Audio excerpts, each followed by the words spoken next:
Bonjour à tous, nous allons discuter de macro et d'investissement dans ce nouveau décryptage des marchés en compagnie de Jean Pitois et de William Sharp. Bonjour à tous deux. Bonjour Vincent. Bonjour Vincent. Alors Jean, vous êtes le directeur du développement de Perial Asset Management. Quant à vous, William, vous êtes le directeur général adjoint de Sequadra Asset Management. Et l'on commence ce décryptage des marchés par un coup d'œil aux indicateurs de marché compilés par Ageas Patrimoine, indicateurs qui nous renseignent sur la force d'un thème dans le marché. Ces notes de prévalence vont de 1 à 5. Alors par rapport à notre dernière émission, 3 changements. Le thème des matières premières monte de 2 à 3. Les BPA sont moins un sujet de préoccupation, peut-être parce que ça n'a pas été l'occasion de catastrophes du côté de publication de résultats. La politique monétaire descend d'un cran pour retomber dans le ventre mou avec une note de 3. Seul émerge le thème de la croissance avec la note de 4. Cela traduit sans doute l'inquiétude que suscite l'exacerbation des tensions entre la Chine et les États-Unis. Néanmoins, aucun thème ne se démarque furieusement. Est-ce que cela ne veut pas dire qu'en fait, il faut s'inquiéter d'à peu près tout ? William. Il faut s'inquiéter de tout, Vincent, puisque je pense que les thèmes sont connectés, sont interconnectés. Effectivement, le thème central, c'est les tensions commerciales. Et on voit bien que les implications se déclinent sur tous les thèmes. Donc, croissance, politique monétaire, inflation, devises et volatilité des matières premières. Tout est lié. Alors ça, c'est l'homme de marché boursier qui parle, mais l'homme de l'immobilier, qu'a-t-il à dire justement à propos de ces indicateurs ? Bien, il est vrai que nous travaillons une classe d'actifs réels, une classe d'actifs non cotés. C'est pour ça que nous prenons un peu plus de distance, nous intervenons dans des horizons beaucoup plus longs. Pour autant, il est clair que l'univers actuel se caractérise par un manque de visibilité patent. Vous allez me dire, les marchés sont toujours compliqués, mais aujourd'hui particulièrement, parce qu'il y a des forces complémentaires, voire antinomiques qui sont à l'œuvre. Aujourd'hui, on a peu de visibilité. En effet, le thème de la guerre commerciale pose beaucoup de questions sur le potentiel de croissance mondiale. Mais il y a bien d'autres choses. Il est clair que nous sommes dans un monde qui est administré par les banques centrales, avec des taux d'intérêt zéro, en tout cas en Europe. On voit mal comment on peut en sortir. Seule la dynamique de croissance pourrait permettre de nous extirper de cela, mais on voit mal comment l'Europe pourrait, si on se limite à l'Europe, sortir de ce potentiel de croissance anémique autour de 1,5% l'an. Alors on va revenir sur le sujet de la croissance, bien évidemment, mais vous avez introduit celui des banques centrales. On a en effet des politiques monétaires particulièrement accommodantes depuis des lustres, et vous l'avez indiqué, on ne semble pas prêt d'en sortir. Dans quelle mesure ces politiques ne constituent-elles pas des socles très solides pour la valorisation tant de la bourse que des marchés immobiliers ? Bien, chez Perial, nous sommes convaincus qu'on ne devrait pas sortir de cette politique de taux très accommodant, voire de taux zéro pour un horizon visible, c'est-à-dire dans les 18 mois à minima, ce qui effectivement constitue un facteur de soutien structurel à l'ensemble des actifs. On n'est pas à la veille d'une remontée des taux directeurs, en tout cas. Alors, est-ce que vous êtes également d'avis, William, que le filet de sécurité offert par les banques centrales peut finalement être suffisamment résistant pour éviter de gros chocs sur les marchés actions ? Non, ça, on ne sait jamais. En tout cas, ça sera une force de résistance. Je suis totalement d'accord avec Jean. On va avoir des banques centrales accommodantes, tant la BCE que la Fed, même s'il y a une petite interrogation sur la succession de Draghi, c'est Weidmann ou Villeroy. Mais bon, les deux ont mis de l'eau dans leur vin, donc on voit un petit peu une politique se dessiner. Ça restera accommodant. Après, on peut avoir des ajustements cycliques tellement brutaux qu'une politique accommodante ne suffit pas. On l'a vu au 4e trimestre, quand les marchés ont pensé qu'il allait y avoir un fort ralentissement au début de l'année 2019, les marchés ont coulé à pic. Donc pour vous, le véritable sujet d'inquiétude ou de préoccupation, ça reste la croissance ? Ça reste la croissance et ça reste les implications de la guerre commerciale. C'est-à-dire, est-ce que c'est des sujets court terme, avec finalement un deal dans quelques mois, ou est-ce que c'est des sujets long terme ? c'est-à-dire une sorte de guerre froide économique, technologique entre les États-Unis et la Chine. Et vous avez une opinion à ce sujet? Non. Je pense qu'on aura quand même, je suis assez sûr qu'on aura un accord. Donc à court terme, ça sera un facteur de soutien pour le marché.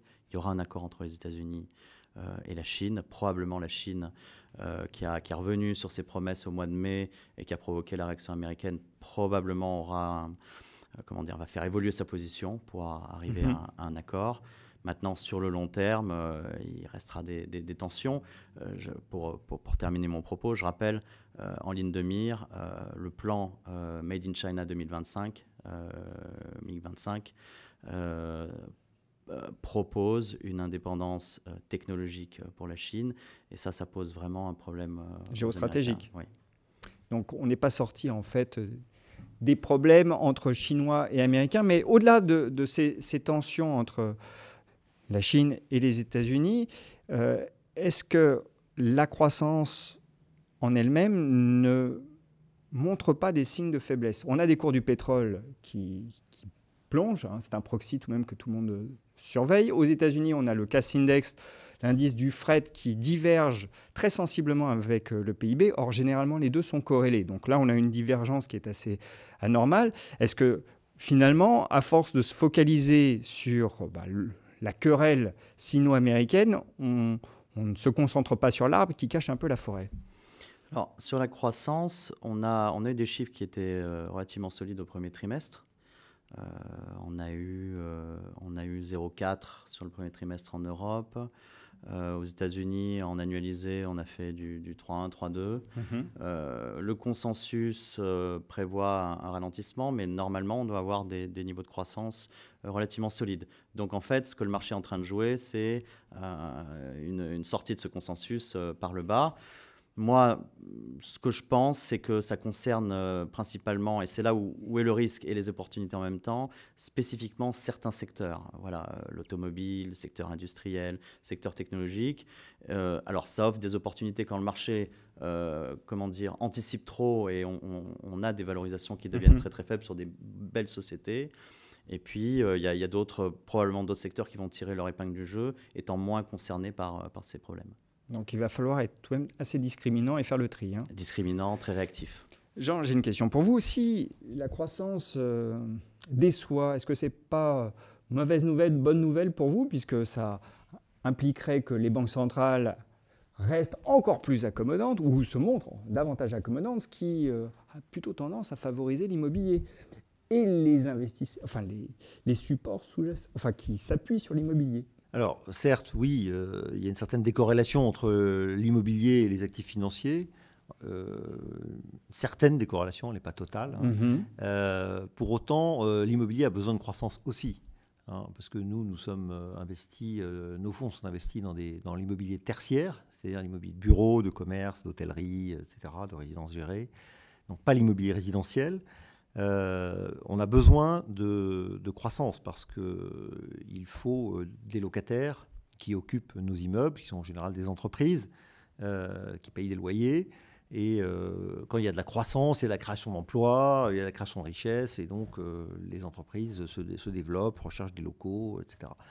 Donc, pour ne parler que des bureaux. Il est certain que aujourd'hui, la croissance est assez peu lisible. Il y a des mutations technologiques, il y a la guerre commerciale, il y a plusieurs d'autres phénomènes.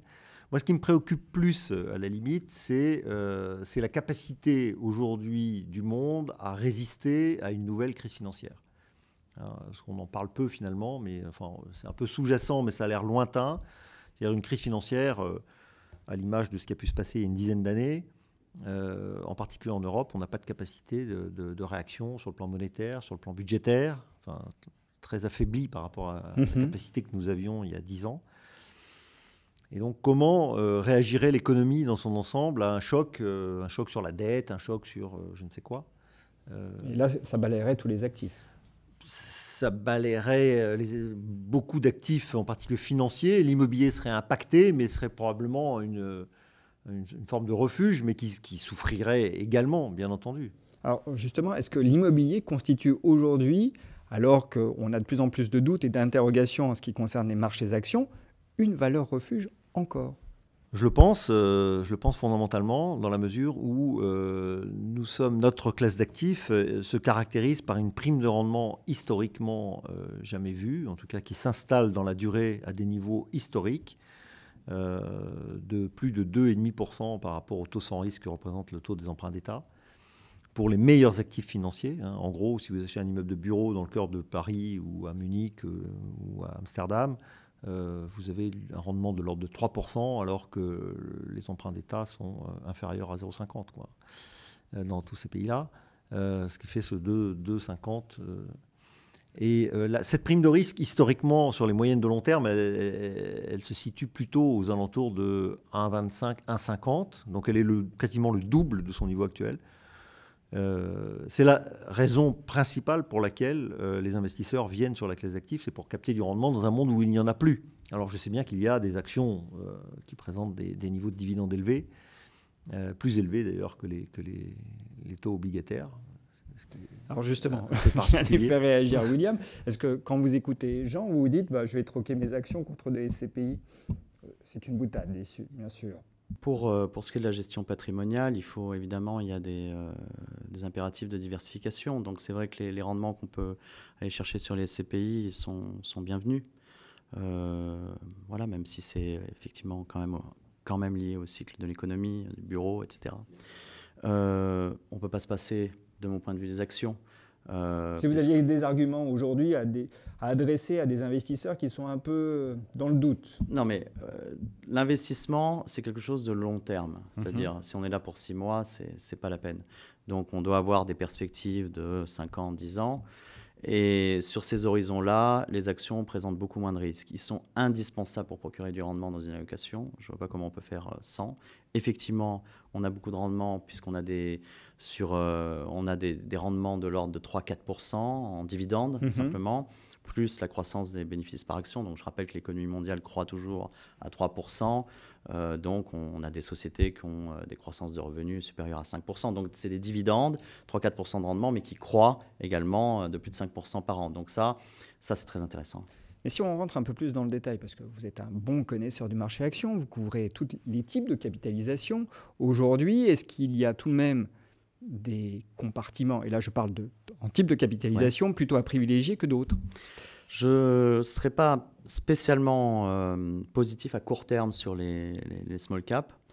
On reste dans un environnement difficile en termes de volatilité, en termes de liquidité. On n'a pas une énorme opportunité en termes de valorisation sur les small caps. D'ailleurs, on a des performances depuis le début de l'année qui sont assez similaires, voire qui commencent à être inférieures par rapport au large cap depuis le début de l'année. Large cap présentant un aspect value qui peut être intéressant. Donc, à long terme, en revanche, probablement, il faut intégrer les small mid cap puisque c'est toujours des taux de croissance qui sont plus dynamiques, souvent à 2 chiffres. Et sur le long terme, c'est toujours ça, c'est la croissance par rapport à tous les autres critères qui prévaut sur la performance boursière finale. Donc, bien évidemment, c'est quelque chose à intégrer. Et pour terminer sur les small mid, c'est aussi important d'essayer d'identifier des niches, des marchés, des géographies où il faut être investi de manière pure, ce que n'offrent pas les très grandes multinationales. Donc, il faut tout de même bien diversifier son portefeuille actions, ne pas écarter certains types de capitalisation, sachant que finalement, sur le long terme... Il faut toujours en mettre des small caps pour dynamiser. À l'instant T, peut-être moins qu'en rythme de croisière, guetter les opportunités pour revenir et accumuler des dossiers de bonne qualité. Alors Jean, je vous écoutais attentivement, vous faites très très bien... disons, la louange du rendement des CPI, mais on a assisté à un véritable afflux. C'est la rançon de succès. Un afflux au premier trimestre 2019. On a atteint quasiment les niveaux du premier trimestre 2017 qui avait été record, si je ne m'abuse. Quand on a une telle appétence pour un actif, est-ce que, en bon investisseur, on ne doit pas se demander si ce n'est pas un peu trop tard ? Non, encore une fois, déjà il faut prendre un peu de recul sur ces chiffres trimestriels et les placer dans une séquence plus longue.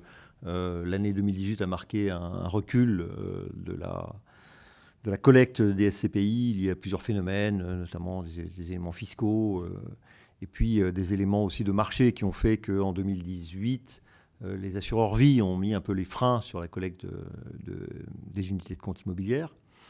Bon, le premier trimestre 2019, qui est effectivement est marqué par un niveau de collecte élevé, pas historique, mais élevé, est un peu un rattrapage de cette année 2018 qui avait été en demi-teinte. Et puis sans doute aussi l'effet boomerang du caractère un peu échaudé de certains épargnants après les turbulences de marché de la fin d'année 2018. Donc il y a toujours un petit effet retard.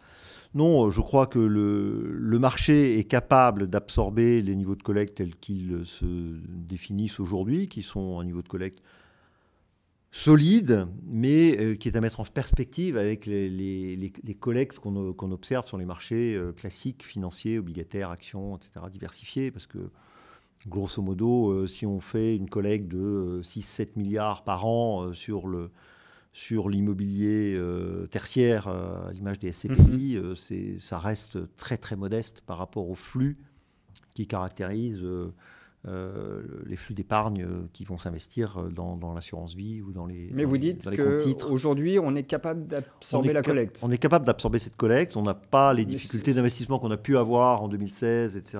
Il y avait mais sans que la qualité s'en trouve diminuée? Non, nous, on arrive, par exemple, nous, on a des convictions actuelles sur le marché de l'hôtellerie, qui est un marché qui se développe énormément en Europe. Il y a notamment des offres qui n'existent pas ou qui existent très peu, qui sont des hôtels sur les aéroports, qui sont des hubs dans lesquels il y a des transits, des transferts de vol, etc. Mais aussi, il s'agit d'hôtellerie d'affaires, notamment dans les pays d'Europe du Nord, Pays-Bas, Allemagne, où il y a des salons, des expositions, des foires, des événements commerciaux. Et donc, ces hôtels d'aéroport sont proches de ces lieux de palais des congrès, etc. L'hôtellerie d'aéroport est celle qui présente les meilleurs taux d'occupation.